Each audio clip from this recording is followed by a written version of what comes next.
There are so many isekais nowadays, but you know what they're missing? A protagonist who's wet.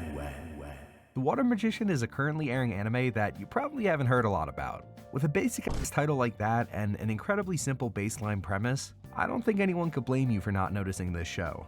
With so many banger shows airing literally right now, is it worth your time to pick up yet another generic isekai? In short, probably. But stick around for a bit and let me tell you what The Water Magician is all about.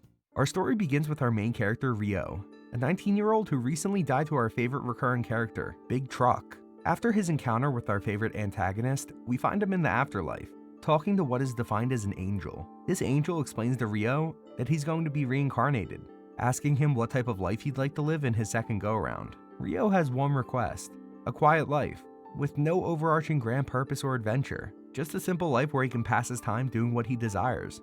And this wish is granted. Ryo is reincarnated into the world of Phi, which is known mathematically as the golden ratio, by the way. It doesn't really come up, but that is a thing.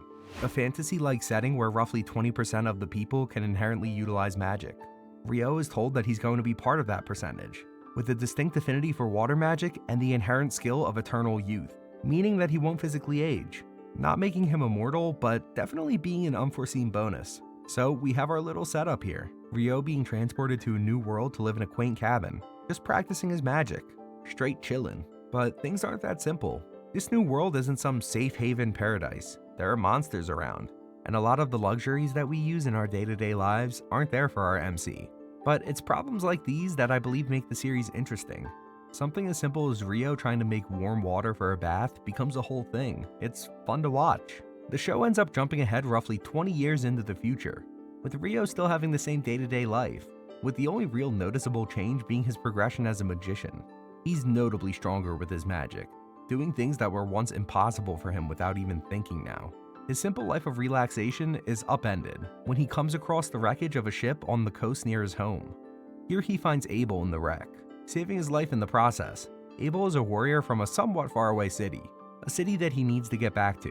His adventuring party is waiting for him. I think you can all see where this is going. Ryo accompanies him on his trek, showcasing his strength and goofy personality along the way. He's going to become an adventurer, not for the actual adventure aspect, but more out of curiosity. His comfy life was just a precursor, an introduction to a world that he's now free to explore at his leisure.